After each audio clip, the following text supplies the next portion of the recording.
Welcome to LOA Today. I'm Walt Thiessen. With me today is the woman who knows how to set personal boundaries, Alex Standy. This is your daily dose of happy.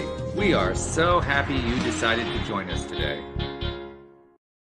And we're especially happy that Alex can actually be here because where she lives on the Cape, they're in the middle of a massive storm right now that actually knocked her power out, and then it came back so that she could join us on the show. So, we're going to put all the vibes out there, Alex, so that you can stay with us and that you keep the power going, okay? Good vibes only.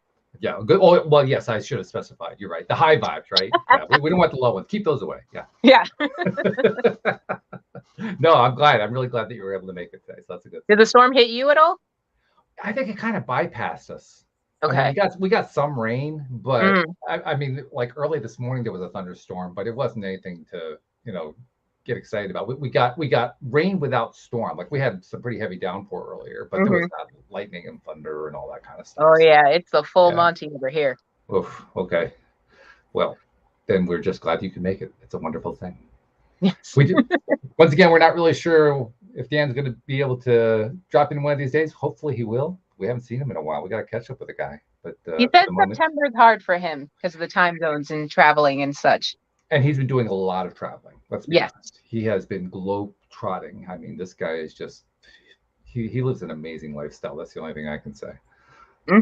Which is amazing. I mean, our guest today is Dr. Kaci Myers. Dr. Kaci, one of the things about Dan is that he lives on the coast of Mexico, right on the shore. So if you saw his home, you'd say, why would you want to leave home? But this guy, he's like everywhere. I mean, he travels to the Middle East. He travels to Europe. He travels all around, the country, Canada, Australia. This guy's, it's amazing. It's amazing. Sounds like the kind of life I want to live. Holy cow. Right? I mean, what a lifestyle. Sounds vigorous. Yeah, very vigorous. Well, you should know something about that because you've had something of a vigorous life yourself. I mean, let's be perfectly honest. So let me tell people just a little bit about Dr. Kaci's background. She is an Army Operation Iraqi Freedom War veteran.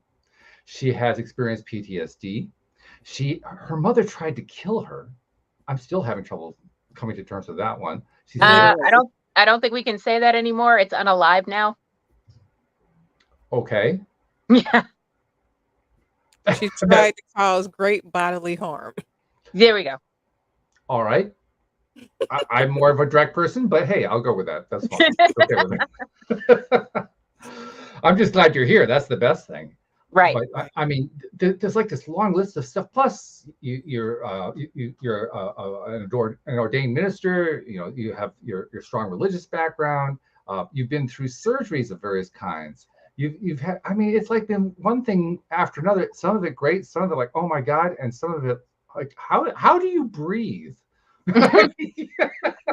With all this stuff going on in your life, how do you just keep going? That's amazing. First of all, welcome to the show. I didn't actually say that part, but wow. Thank you for having me. Some days I wonder the same thing. I definitely get overwhelmed and tired, and I feel like I've lived a few lifetimes in my almost 40 years. Yeah. So it is very overwhelming sometimes. And most people don't even ask, how do I survive? How do I live day to day? It's hard some days. I have 2 children, and children, they understand or they know, but they, still are children. They still have their needs, wants, and desires. So it can be overwhelming. I do struggle with several health issues outside of PTSD. I have Graves' disease, which is like an overactive thyroid. A lot of people have underactive thyroid, and it makes them gain weight and all those things. But mine was overactive, so it made me lose a lot of weight. I was down to 113 pounds at my lowest. Wow. I deal with heart palpitations, and sometimes I have night sweats. It is a lot. But the crazy thing about Graves' disease is that it has all of the same symptoms as PTSD. So I could be having a thyroid problem or meltdown basically, and I wouldn't know because I'm just thinking I'm having some depression or some PTSD syndromes or anxiety versus actually my thyroid having a problem. I didn't know that about the PTSD. My wife actually had hyperthyroidism. She had Graves' disease, and she actually overcame it. So she's now past that happily. But I don't think we ever heard that. But we knew about the thyroid storm that you can have. I never knew that had the same symptoms as PTSD though. They have literally every last symptom. When I first got Graves' disease. Now I am in where I take my medicine every month and every day. And normally I am really good unless I get stressed out. So my whole objective in life is to try to be as less stressed as possible. So I do everything in my power just to eliminate stress. That means I don't have a lot of friends. Or if I have friends, I don't like to talk to them all the time because normally they have a lot of problems. And I literally don't have a lot of problems. I have a good co-parenting relationship with my ex-husband. I have, a structure that's set in place for me and my children to where I really don't stress out a lot about a lot of things. So when people call me and stress, like with stress or problems, it's kind of like I could talk to you for a second, but after a while, I'm gonna have to go because I can't deal with it. It's too much for me.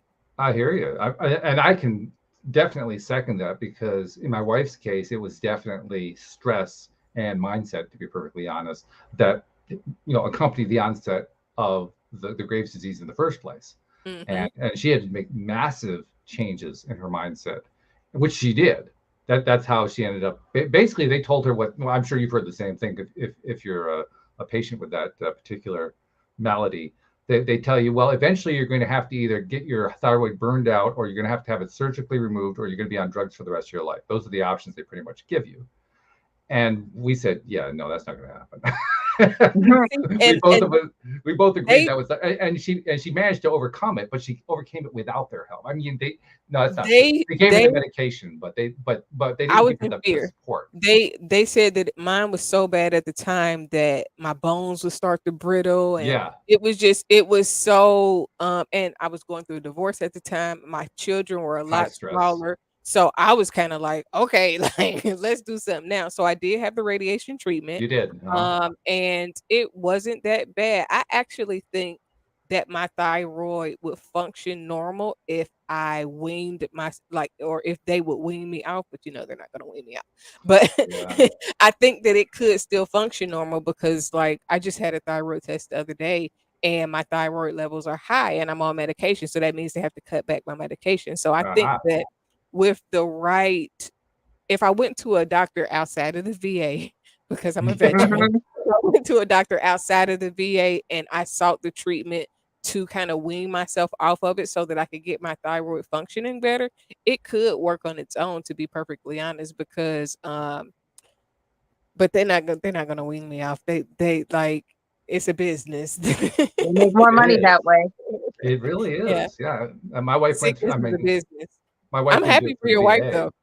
Oh, me too. Believe me, we're both happy. We're ecstatic. Like, oh yeah, this is like a big victory, a breakthrough to accomplish it that way. But and it's not just within the VA. I mean, it's the broader medical establishment.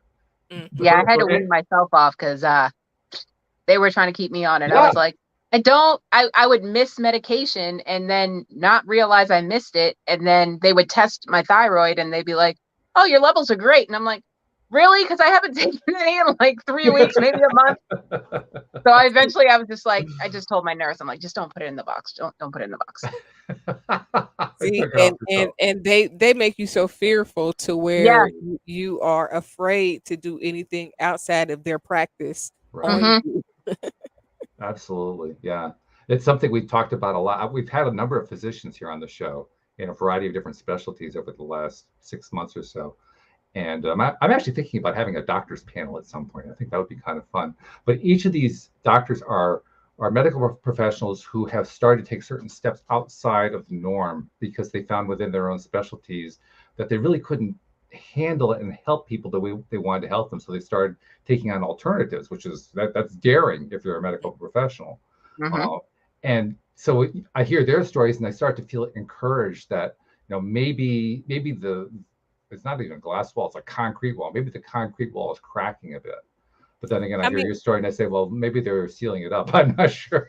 I think that it takes the courage of medical professionals to really step outside of the box, because as soon as you do something that's alternative, then your colleagues look at you crazy. It's just like they want me to be on medication for PTSD, but I'm like, y'all trying to get me hooked on an antidepressant or something like that to where if I don't take it, I can't function. And I would rather not take. I would rather smoke weed and just be high a little bit than to take an antidepressant to where I become codependent on an antidepressant. And now if I don't take it, now I'm frazzled. And they act like they respect it, but they really do try to pressure me a lot to do it. And I'm like, so you gotta find a good doctor, because my psychiatrist is the exact opposite. See, and the more meds we can get you off of, if smoking weed works for you, then that's fine. Just, make sure you get it from a dispensary and keep it moving. That's right. And that's what it is. I just tell them the side effects are too alarming for me. I had a person that I used to be cool with that started cutting herself on prescription psychotic medicine, and it was like, wow. I'm sorry, I rather struggle with learning to cope unassisted by medication than to be on some medication and literally be addicted to it, because those medicines, I don't care what they say, are highly addictive. Sure. And they tell you the one of the main side effects is the first one that they warn you about is suicidal ideations from the medication. So it's like, you're putting me on this to avoid this, but the side effect is this, and then I got to take a medicine for the side effect. So no, make it make sense. Make it make sense. It doesn't make sense, and they can't make it make sense. But they've done it so much to where they're conditioned to be like, but it'll work. It's almost like with the COVID vaccines. They tell you it'll work, but then at the same time, everybody that got the vaccine seemingly gets sicker than everybody that didn't get it. It's like the seasickness pills that have the side effect of nausea. You always wonder about stuff like that. I mean, no. So I took my children whale watching in 2018.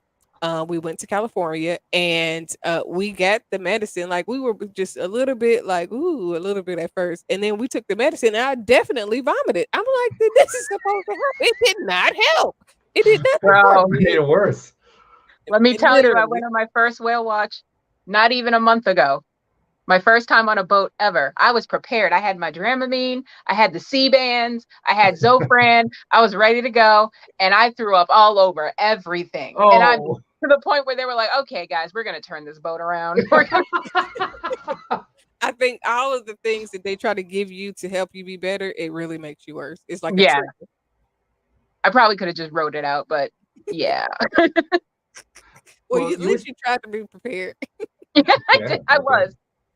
But Dr. Kaci, you were talking a moment ago about how you would rather take other steps to try to overcome things. And the hint there was alternative stuff. And the deeper hint, this is the part I want to ask you about, is starting with mindset, because that's usually where it starts. Does it start with mindset with you as it does for so many people? Mindset is everything. So the biggest thing is it's kind of unlearning that doctors are always right. And they don't lie, or they're not going to mislead you, and they actually know what they're doing because it's the practice of medicine and not the scientific fact of medicine, because one thing that works for one person could totally not work for the next person. So that's the first shift in your mind that you have to take. And then you have to really focus on yourself and figure out, okay, what's going on in my life that is contributing to me feeling this way, being this way. Normally, a lot of sickness comes from stress. That's the biggest thing. And a lot of people don't understand that. And then negative mindsets. But negative mindsets come from being conditioned to think away or being around negative people, which adds stress. So it really all boils down to stress when it comes to cancer, when it comes to most autoimmune deficiencies. It's all stress related. And because we've learned to cope with being stressed, having drama and all those things, we just take it as, okay, well, let's go get a pill that's going to give us a side effect, versus let's figure out how to reshape our thinking so that we are not as stressed out, and then watch the symptoms alleviate themselves. That's so cool. I love what you're saying there. I particularly like the fact that you're really emphasizing the word stress. You're stressing stress. Right. And that's which what is you have kind of a to strange do. thing, but you are. It's important to do.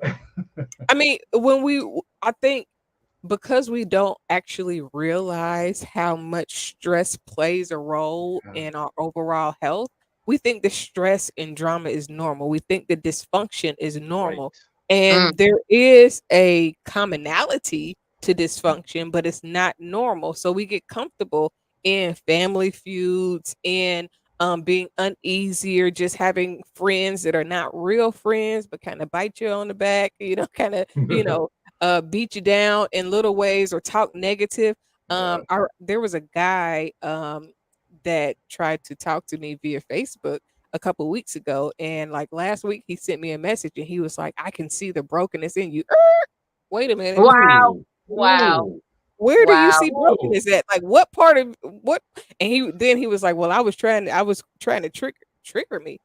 All of those He things was are trying bad to things. wait, well, hold on a second. You He can't go wanted to past that see one. how I was going to respond to He him was saying deliberately trying to trigger you. either that was his intent or that was his excuse once I said, ain't no brokenness here. I've been healed and whole for a very long time. I've been working on me. Like my book, Spiritual Human Behavior, is come from me healing myself and realizing the behavior patterns of my own that I saw also related to other people that's been dealing with certain things. And now we do things like a band-aid, which is a theory, to cover up other things that we're not willing to deal with. So instead of addressing an issue, we just slap something on it and say, okay, well, I'm going to be like this now. And I really, when I got divorced, I started looking at the things that I was doing and why am I acting, why am I thinking, why? And the more I asked myself why, I was like, I have a theory for this. Every time something like this happens, it brings out this. And I started examining myself. So I really started healing myself and becoming whole in a way to where I don't feel broken because I'm not broken. Like I have No. searched my cracks and started removing the barriers that kept me from love and allowing myself to be free from all of the things that may have hurt me, may have disappointed me, and may have made me look at life in a negative versus a positive light. I'm still sitting here trying to get my head around the fact that there's Yeah, actually he a was button trying to pusher trigger. who Yeah. admitted he's a button pusher. No, you don't get that very often, but I'll leave that aside for the moment. Listen, I was so outdone. And then a few days later, he was on Facebook and he's like, I see so many people with brokenness. And I'm like, wait a minute. It sounds like you're broken and you're Yeah. trying to project that brokenness on other people because, It sounds he like he's trying to sell something. and you would Could be. think so. Then, so because I corrected him there too, like, because somebody else was like, why are you speaking that onto people? Like, that's how you speak stuff into people's lives. If they wasn't broken, then they would take on, maybe I am broken. No, you're not broken. I'm telling you this. And then he's like, well, I've written 28. I don't care how many books you've written, because guess what? No matter how many books you've written, if you wrote those books from a broken place or from a hurt place, then you're not helping people. It's like I hate listening to gospel music, mainly because most gospel songs take you in a place that you should be trying to get out of. They put you in a dark mindset. Oh, the woe is me versus I'm overcoming it. I've gotten over it. God is walking me through or out of it. And it takes you to a place where you're sad and you're mourning. And that's really because most people are writing those songs when they're down and out and depressed. So they're delivering that spirit to you within that song. So when you listen to it, you now you feel depressed. Now you crying and because that's what it is. I don't like listening to Mary J. Blige. I don't like listening to Keisha Cole. It's a few, and it's nothing personal. They seem like great people, they've had great music, but I'm not in a place where I want to listen to something that's going to make me sad and sorrowful and down and out. Like, I'm not going down, Mary. I'm sorry, I'm going up. So when I heard the song the other day, and I'm like, I'm going down. No, I'm going up, and I don't care who ain't around because I'm listen. Absolutely, that's the way to go. In fact, I'll say that it goes beyond gospel music. It's probably in most of the entertainment arena as a whole. It really is. It's in all genres. I have a separate playlist specifically for those songs when I'm in that down low mood. But most of my other playlists are happy and uplifting, which is a good thing. Very good. Yes. Thing. Yeah. The thing that I notice is that the ones that are in that down mode, I don't think they think about it this way, but what they're really doing is they're promoting victimhood. Victimization. Yeah. I mean, they don't think of it that way. I'm sure they weren't thinking about it that way when they wrote their songs. I suspect that they, to this day, would even deny that their songs are promoting victimhood. They probably think that they're helping to expose a problem and that sort of thing, but they really are promoting it without realizing it. Yeah, and in doing so, they're basically setting people up. Unless the song transitions from we've had this issue and now we're here, and it speaks to how you live and overcome it. Fair point. Yeah. If it goes all the way through and it's just woe is me, I'm not listening to it. I mean, like, and I've had somebody to block me on Instagram because they said every time I feel sad, I go listen to sad songs. No, why are you doing that? All you're doing is putting that sadness deeper in you. It's like cutting deeper into your heart in sorrow. Don't do that to yourself. Find songs that may help you identify with where you're coming out of, but more so what you want to see in your life, because that's going to feed you instead of tear you down. Plus, if you're listening to sad songs that bring you down, that are about sad stuff, and you're doing it regularly, what you're really doing is you're programming yourself to expect more. Bring more of that. I don't have enough sadness yet. I want more in my life. That's basically the message you're putting out. That is true. But a lot of people it doesn't even resonate. They don't even think about it because we're so accustomed to singing about our sorrows, and even some of the like the Black spiritual hymns is like, okay, they were going through that, but when do you start talking about how you get over it and come through it instead of just harboring on what we went through? Okay, at some point we got to talk about how we get away from it, how we grow into a new space, into a new thinking, because a lot of people are okay and comfortable with negative, low vibrational thinking, and they don't even realize it. But they're used to it. That's what they're familiar with. That's what they experience over and over again. So that's what life's all about in their view.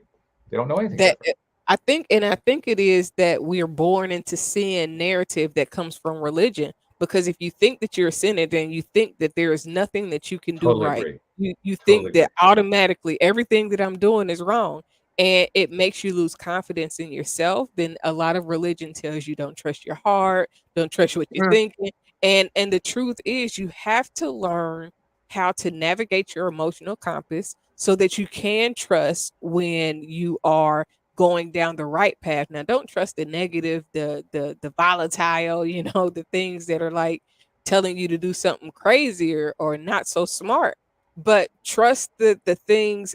I think as you begin to listen to yourself and kind of test the waters, you learn when to trust what you're feeling on the inside. And you have to learn that in order to navigate through life in a positive way. There's also a funny thing that happens when you first take those steps outside of that comfort zone. I mean, obviously the initial reaction is, oh my God, I'm outside the comfort zone. I'm not really comfortable with this. This is not fun at all, blah, blah, blah, blah. But if you stay out there long enough, you start to notice the world is different from the way you previously perceived it, in ways often that are pretty good. Like, whoa.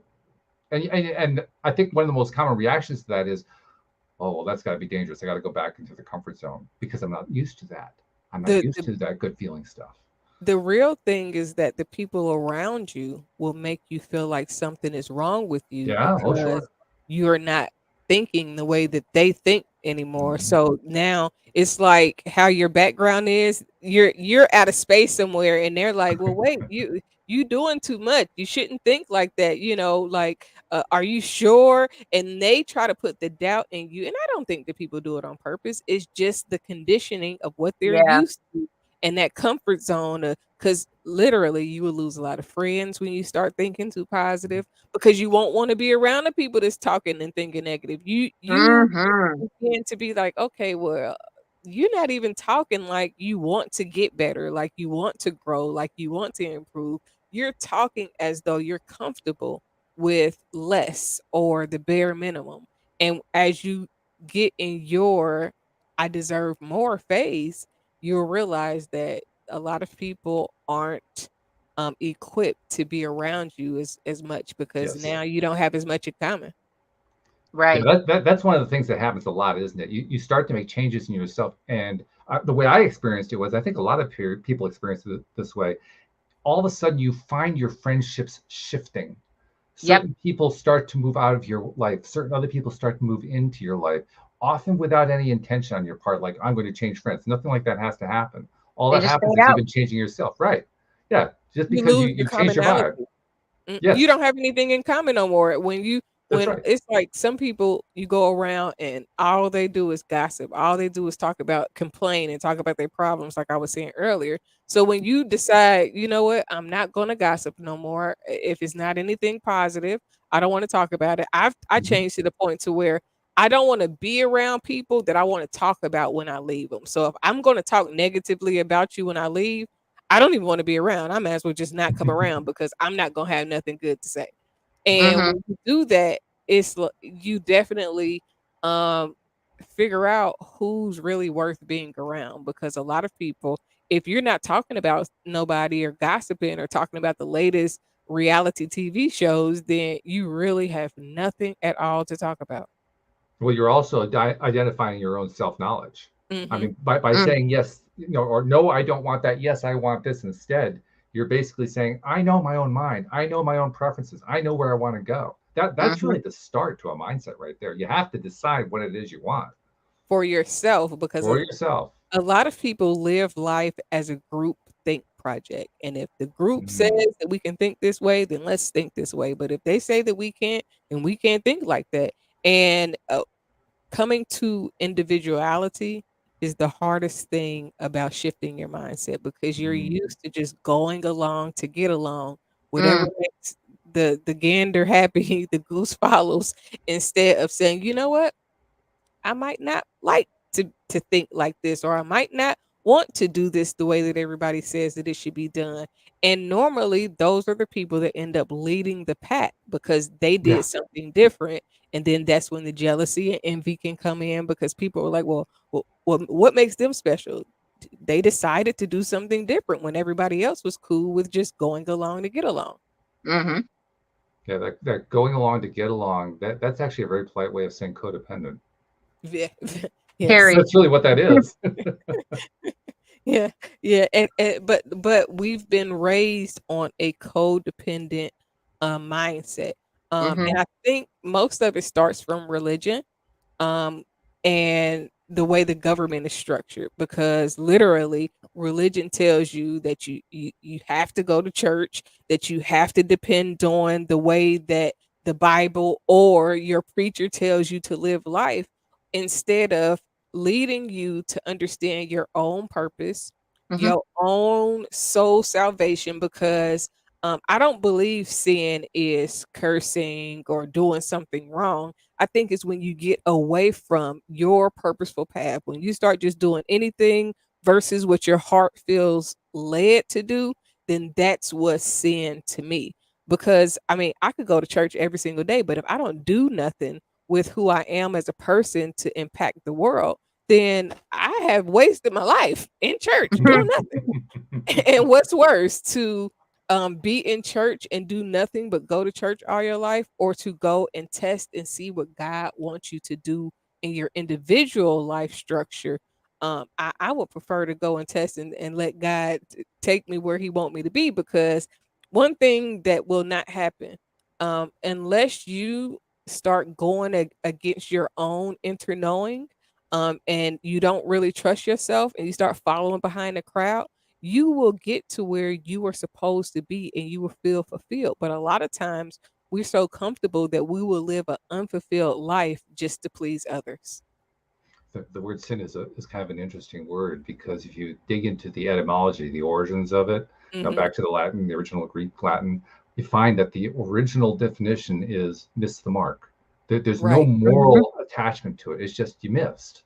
What do you do if you miss? Well, you take another arrow and you aim again. I mean, it's not a big deal. You just missed. Okay, try again. But that's not what they turned it into. They turned it into this whole moral crusade thing. It's so many words that are used incorrectly that where if you really go and do the definition and the origin of the word, you'd be like, that is not what that means. And it really blew my mind when I started looking into words deeper, because now you seeing words and you like, I never knew that demon meant genius. Like, so you casting out genius in people, but again, it's just like spelling. I remember my son, he was like, isn't prayer like casting a spell? And I was like, you know what, son, you got a point there. For you. Oh, I love it. That is fabulous. Well, you know, I actually, in your story is how you left Christianity. I had very much the same kind of thing when I was in my teens. The church that we were a member of, my family was the leading family in the church. We were the biggest donors, all that kind of stuff. So it was a big deal when I left.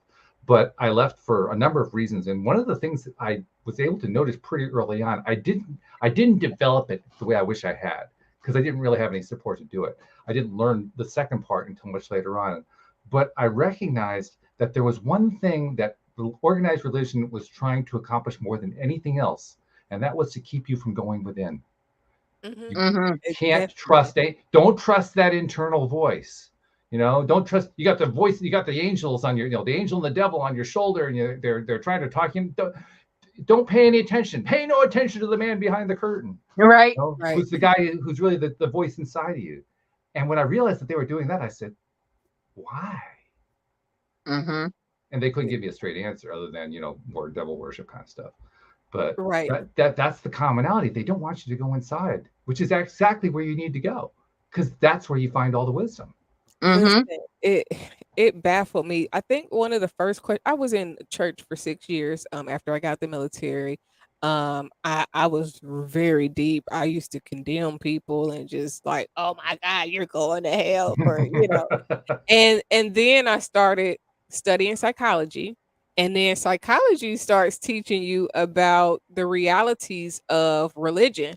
And when I started like, okay, I'm understanding that this is like mass mind control and manipulation. But then I was like, well, why is it so many versions of Christianity? Like, you got AME, Baptist, you got, Lutheran, you got, and that didn't make sense. And then when I started looking into it more, then I found out about Wiccan, and it was just like, wait a minute now.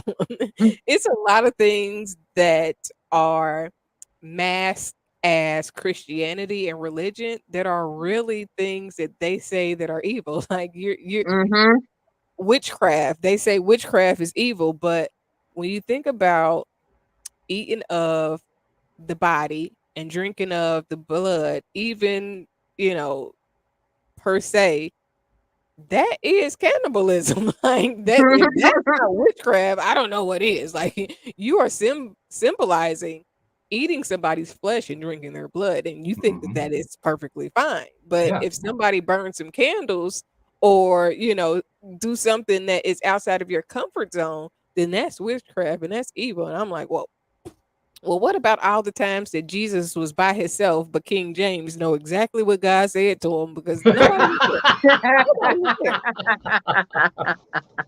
Right. Oh, I love that. I mean, Jesus was supposed to be by himself. So how do you know what him and God's conversation was? You didn't talk to him afterwards. Yeah, checking the sources. That's a skill that most people haven't developed. I love the fact that you did. That's a great one. That's fabulous. Because I kind of did the same thing too. The thing that actually set me on the course of leaving the church was I did something that they didn't expect you to do. I read the Bible cover to cover. I did. Which, by the way, have you done it too? Yeah. It's something I kind of recommend, but I also don't recommend, because you can get a lot of nightmares that way. But nevertheless, it's eye-opening to find out exactly what is in the good book. and you start to wonder just how good it really is. I mean, well, King James actually wrote another book called Demonology. Mm, So I always tell people, if you're going to base your whole life off of what King James said, then you need to get all of his books. It'll be like reading one of mm, my books and then thinking you know everything about my thinking. No, I got 6 right. books. You need to read all of them to fully understand what my mind concept is when it comes to just one book. It's like I got 4 faith books. If you read just one faith book and then you think you got it, you missed it, because there are other parts to that that goes in to help you understand it more thoroughly. And Mhm. that's what I feel about King James. And then it's like he said, she said, because King James definitely was not around. So he's telling a story that somebody told him. And we all know how the telephone game worked. By the time it Oh gets yeah. to the Right. third or fourth person, it's out the window. Hmm. Mhm. Yeah. You end up with something at the end that doesn't even come close to even mimicking what the original message was Nothing after a like it. while. Yeah. Yeah. I remember when the Da Vinci Code came out and how that Mm. saved a lot of trees and so forth. And I thought to myself, I know it's a fictional story, but that's a really interesting fictional story. Right. I think that all stories come from a place of reality.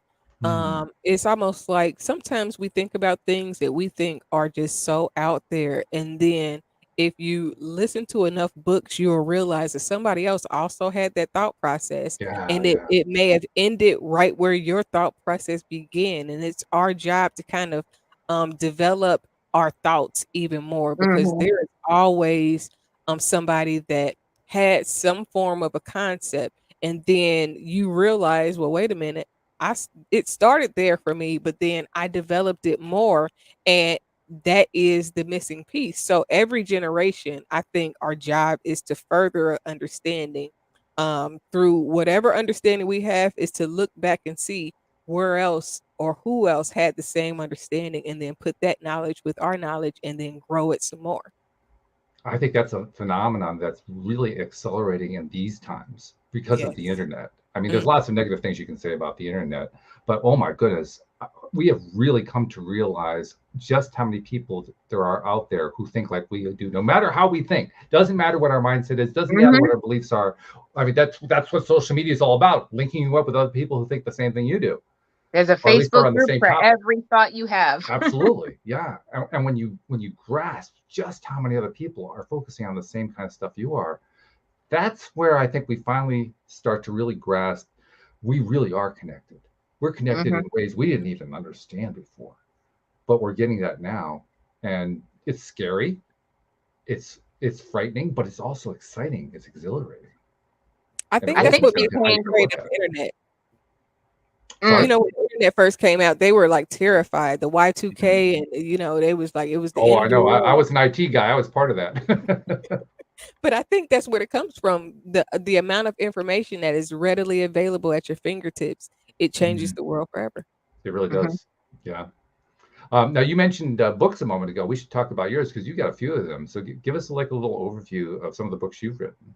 So, Spiritual Human Behavior is a self development and self discovery book. It has about 11 or 12 theories, and it really helps you understand why you think the way you think, however your thinking is, Mhm. whatever defense mechanisms you developed, and where they've come from. And then the faith books, it just kind of helps you go inward and develop your perspective of faith that you need to carry out your purpose. So I talk about um I have a theory and a mindset that before we come to earth, I think that there is a plan laid out for us. And as a child, we still kind of, have that innocence to be able to understand things that's beyond the earth. But Mhm. as we get older, people tell you, no, don't think like that, don't do this, don't do that. And it's a lot of discouragement to take it away. So as we get older, our biggest job is to remember what we're supposed to be accomplishing on earth. And a lot of times that is fighting against the negativity of those around you who tell you, no, don't think like that. Or, because people have dreams, but if you get around a person that don't have dreams, then guess what? They'll tell you it's no way you could have seen that in a dream. It's no way that you could have experienced that. But that might be your gift and your calling. It's the same way we're writing. It's the same way with so many things. Even when I think, when I look at different shows on TV, no matter how outlandish it is, that is somebody's truth being exposed. It's just, do we see it for what it is, or do we see it for just entertainment? But it's telling you a vision. And then the Unknown Power book is really just helping people that are new believers, not necessarily Christians, but just believing in God. They are the most powerful people because their faith haven't been diminished by anybody else. Before you get to going to church and people start, no, you can't do this, and no, not, and they try to control you. When you first get an understanding of who God is to you, that's when you're the strongest. It's when you get around other people and they start discouraging you that you kind of lose faith in who God really is. It's kind of like the inwardness of you versus seeking outwardly, because a lot of people, they think that, I've had so many friends that think that they can't experience God outside of church. Like they feel like they gotta go to church in order to be refueled. And I'm like, no, you should be able to create that same atmosphere at home, wherever you are. Like it should be an always presence of an essence that wherever I am, God is also.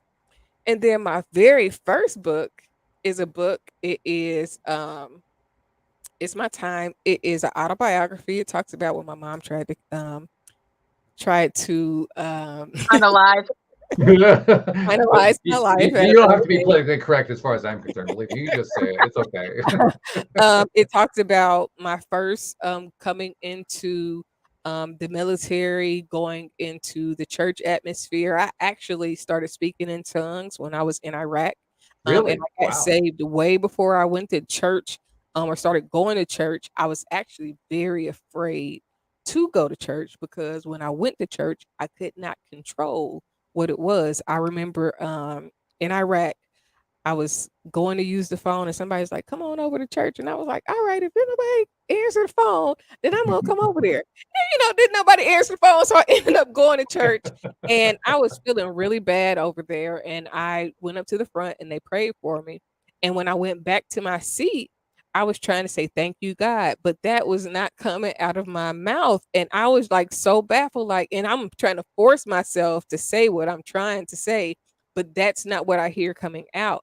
And then when I did finally get back to the States, I would go to church and I would just be so overwhelmed by what I would say the Spirit of God, to where I would be in there screaming and crying, and it was like uncontrollable. So fast forward to a few years ago, in the research that I've done, the place in Iraq that I was is supposed to be where the Garden of Eden was, like within 100 miles from there. So literally, it was a real spiritual experience. If I didn't experience myself, I probably would not have believed it, because I mean, when I went and got prayed for, I thought somebody pushed me down and they was like, girl, didn't nobody touch you? I was like, somebody touched me, because I fell and I felt it. And so I've really never been the same since then. A lot of things happened there. The minister that was there at the time, Sergeant Bradley, he spoke into my life and he told me how I was going to do all these great things. And I was like in a trance. But that wasn't the first time that I had that type of experience. After my mom tried to end my life earlier on, I was kind of homeless and I was living with a friend whose dad, I guess, had some unpure motives for me, because I was living there on their couch kind of for free. So their cousin came and was like, hey, Rad, to get something to eat with me. And I was like, no, I don't want to go. He was like, no, come on, come with me. And so I went with him and we sat downtown Dayton, Ohio. And he was talking to me. And when he was talking, it was like I was in a trance. It was like we were there, but we wasn't there. And I felt like it was like an angel that was talking to me at the time. But that wasn't the first time. The day my mother tried to end my life, she was literally beating my head on the ground. My friend that was there, she put her foot up under my head so that I wouldn't hit my head on the concrete anymore. And then my mother swung at her, called her all types of names and told her, she would hurt her too. and then she started strangling me. And after being strangled for a while, my friend said my eyes was rolling in the back of my head. And then some man in a white Cadillac with a white suit on got out this car, and he literally saved my life and told her to get off of me and put me in his car and drove us around to a payphone so that we could call the police.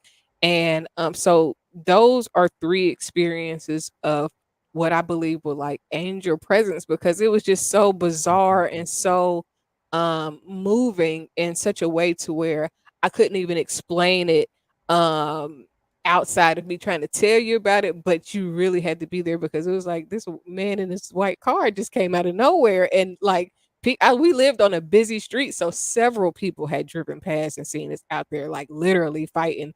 And he saved my life, literally. I never knew what his name was. I never nothing. He just came and saved my life and kept it moving.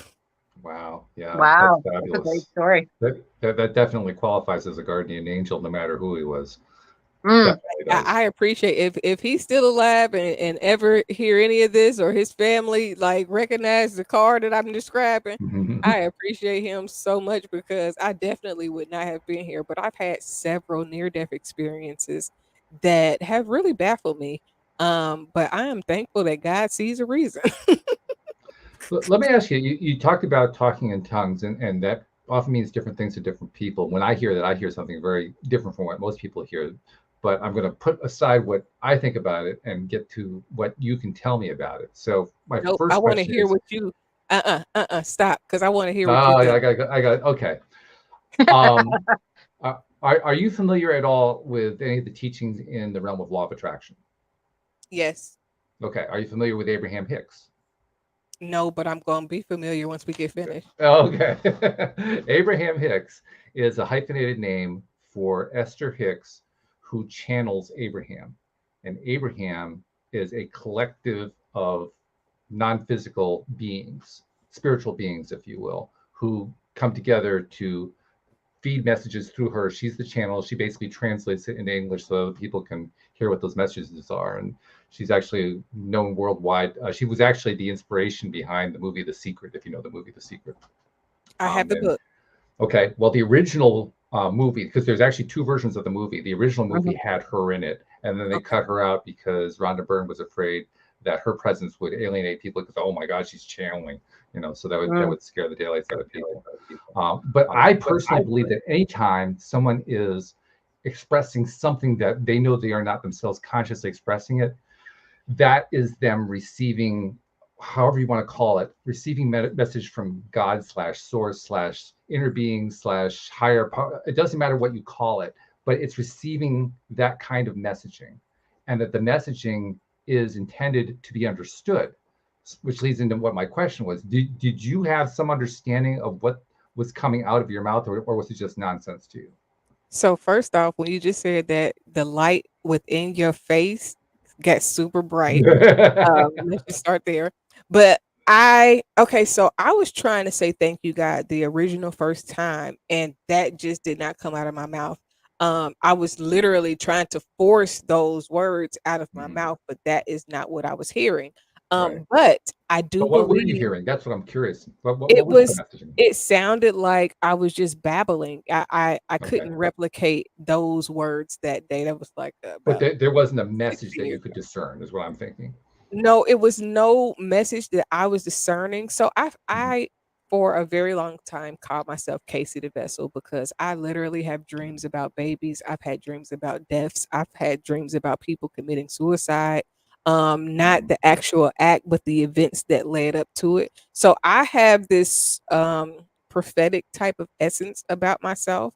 I have recently, over the last year or so, I looked up some a lot of stuff about my grandmother, who they called her a little angel when she didn't treat us like that, but the community viewed her as an angel. Because I think there's a whole story there, actually. Oh my gosh. So I think that it's something that runs in our family, because I have cousins and aunts that also have dreams, and then they be like verbatim coming true. So I think that definitely, I think that the source is able to use me. I'm not closed-minded enough to not be used. I'm not so bound by other people's opinions to where I don't feel it. Like I literally had a dream, and I just released an episode on Speaking Freedom TV about a dream that I had about one of my friends that ended up committing suicide. And it was so crazy because I had the dream like 4 or 5 years before it actually happened. And everything that I had seen in my dream literally was everything that led up to the event and to the time of his death. Same way with my dad. I had a dream that my dad passed, and before my dad passed, it was like 5 years. I had a dream my grandmothers passed away before they passed away. And the day that I had the dream about my grandmothers was the day that my great grandmother had started being ill. And so when I called home, I was like hysterical, like, "Oh my God, I had this dream. Oh my God, like, is she all right?" And they was like, "Well, she has been in the hospital and da da da da." So it was almost like it was leading up to it. So I felt prepared. Look, I'm getting chills just talking about it. So it was like I felt prepared when it actually happened. Even with my dad, it was like I knew what was going to happen. And I actually tried to stay away from going to visit my dad because in my dream about my dad, it was like I went to see him before he actually started deteriorating. And lo and behold, I had a surgery at the VA. I ended up getting sepsis, and I had to send my children to Ohio. Um, Within going to pick them up, I went and I stayed with my dad for a week. He took care of me, watched after my children, and then after that, his health started to decline. And it was like I was trying to prevent it, not even realizing that it was something that was probably unpreventable. So I've come to the understanding as of recent that sometimes I think I just find out stuff like the spirit just kind of lets me know things so that I'm able to prepare, but there's nothing that I can do to prevent it or stop it, I don't think. I'll tell you what my personal opinion is about this kind of messaging. It is that there actually is messaging in there for you, and that the only thing that's holding you back from understanding and comprehending that messaging is fear, which is understandable. You've had plenty of experiences to, basically teach you, be afraid, be afraid. So of course that's where you are. But if you can find a way to get to the point where you decide you're not going to be afraid of it, I'll bet you start understanding messages more. I bet you they start coming through in a way that makes sense to you instead of just babble. And I think what you'll find is that it's actually a pretty cool thing once you're able to get past that block that you got there. Well, I will say this. I know when it's something good. Cause sometimes I'll be praying in the spiritual realm, so to speak, and I will find joy. Like I'll just start laughing and just like it'll be excitement that fills my body. And I can't explain what it is, but I just know that something is good or something, great, something that gives me joy is happening. So when I have dreams or if I have a vision or anything like that, or if I feel anything, I always or deja vu. For one time, I actually was somebody else's deja vu, and it was the craziest thing because I had never experienced being somebody else's deja vu. Everybody was deja vu. So I use it as confirmation now. So like if I see something or if it's a feeling, even when I just get the chills a second telling you guys the story, I know that it's confirmation. One, that God is still present, and then two, that I'm along the right path because it's a confirmation that I'm seeing what I was already given privilege to see beforehand. And I suspect that as you go on, you're going to find yourself just kind of naturally moving in the direction I talked about. Anyway, I think that's kind of where you're headed. I pray for that. I think you for really having are. better understanding. I pray for just clarity. I want to really be used to help the world in a way that I may not be able to comprehend right now. But I have to take it step by step. I always say that I'm pacing God because I don't want to go too fast and then be somewhere in a spooky place.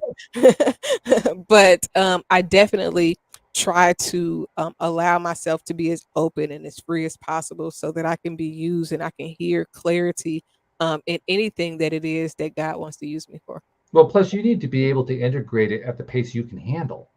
I think one of the reasons why you've had so many fearful examples is because for whatever reason, people, events, whatever, we're pushing you to take it in faster than you can handle it. If you've been allowed to just kind of sit back and just, okay, here's what I'm experiencing right now. What's going on? How do I feel about it, and so forth. You'd have a different experience, but you didn't have that. It's like you were kind of, it's like almost like events rushed you. I feel that way. Now, I will say that there has been some nights where I am laying in bed and I can like feel spirits like around me, and like I Sure. could hear like the talking, like, oh my God, she could see us. And I'm like, and it trips me out a little bit because it's not something that we're told that is normal. But Or at the same, okay. or okay, because Yeah. definitely if this was about 50 years ago, they would lock us all up in a cycle Sure. ward right now for just having Yeah, this yeah. conversation. Because Sure. they wanted to but that is a part of what medicine is, I believe, to repress those type of things. Because if we really had a spiritual understanding of what goes on in and around us, then the world would not be the way we see it today. You made a reference earlier to my background. I have the outer space background, and I've had people ask me about it. I've had people make comments about it. I actually have my standard reply, and it's really true. My standard reply is, that's my way of reminding myself that the universe has my back. So it's my way of flipping it around and giving it a completely different way of looking at the exact same thing that they were reacting to. And I think that's really what the trick is here. Learning, what are the different ways we can learn to think about this thing, this X, whatever it is that's making us uncomfortable, to think about it differently so that we can feel good about it. That's awesome. Because a lot of times we do feel alone in this world, and like you said before, if we realize that how many people in the world thinks along the lines that we're thinking, or have similar beliefs, and they've been told to belittle or shortstop their own thinking and beliefs because it doesn't fit the grand scale of things or what society says to be right, then we wouldn't feel so alone in the world, and we would be able to walk in our truth a little bit better. No doubt about it in my mind. I agree. Totally agree with you. Yeah.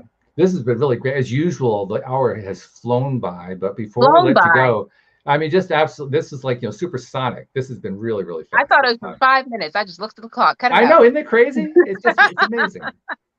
But we got to get some information from you before you go, because there are going to be people who have been listening who want to learn more about you. So for somebody who wants to reach out, how do they reach out?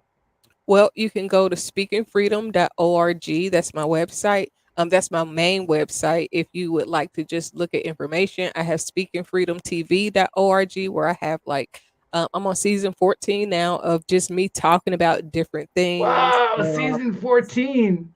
Oh my gosh. So during the pandemic, I started like being in the car. If I was riding and I would feel a subject strongly on my mind, I would just hit record. And I have literally probably over 1,000 total episodes of just me talking about different subjects. So I started after seeing COVID hit the way it did and people start dying and stuff. I was like, okay, I don't want to something to happen to me and then I don't put out the information that can help people change their lives. So with the books, with the content, I just start releasing everything. And I don't make people pay for it because I feel like well, one, all my student loans get forgiven. So I don't have to, Okay. I'm not in debt. I prayed to God once and it was like, hey, if you take care of me, I'm gonna take care of your people. So if you get all my debt clear, I got you. So me having him means that I help people. And the biggest thing is when I help people, my standard is help somebody else. If you make money off of something I did, then give back. Like it's like a each one, reach one, teach one type of thing. Yeah, pay it forward, basically. So and that's what's big for me, because if I can help you grow and then you can help 10 people grow, or one person grow and they can help one person grow, it's no number of people or a limiting number of people that will be helped in the end, because we've all done our part. So if you want to follow me on social media, Speaking Freedom and Speaking Freedom TV are my social media pages for Instagram, and I believe it's the same thing for Twitter. Beautiful. All right. And we'll make sure that we include the link to the website too in the show notes so people can have an easy way to get there. But definitely, that's all good information. And it's one other thing that I want to say to you before we finish up for today. And this is especially true for you. It's true for all the people who are guests here, but it's especially true for you. There are many people who you have never met, who you've never seen. You never will meet them. You never will see them. They've heard something you said. They saw something that you wrote. They were influenced in some way for the good because of what you did, and you didn't hear about it. But it's important that you know that you helped them. So on their behalf, I thank you for what you do and for what you're continuing to do in your life. Thank you guys for having me. Alex, I really wanted to hear more from you. I feel like we kept cutting you off a little bit. But I really appreciate you guys for having me on. It's always a pleasure to be able to talk to people, especially spiritual people that are not religious. Because there are a lot of people that want to capsize me when they see ordained minister, but I am not a religious person. Well, you actually got to know the true Alex, because Alex speaks very pithily. She has her thing. She says it. She's done. It's often hard to get a conversation out of her because of that. Isn't it true? Am I saying something wrong? True that. Yeah, right. I mean, that's the way you are, right? So yeah, you actually got the essence of her. You really did. It's just you have to kind of replay it, like, okay, what did you say? Oh yeah. That's the whole thing. Hey, this has been great, Dr. Kaci. Thank you so much for joining us and for sharing what you're doing, and best of luck with what you're doing going in the future. I think you're on a wonderful path. Thank you. I really do appreciate you guys for having me. It has been a very enlightening and encouraging episode, because I feel encouraged with the words that you shared, and trying to free myself from any fear that may be blocking anything that God wants to share with me or through me as a vessel. And you deserve that. You deserve that so much. So thank you very much. Thank you to our podcast listeners everywhere. We'll see you all next time here on LOA Today. Goodbye, everybody.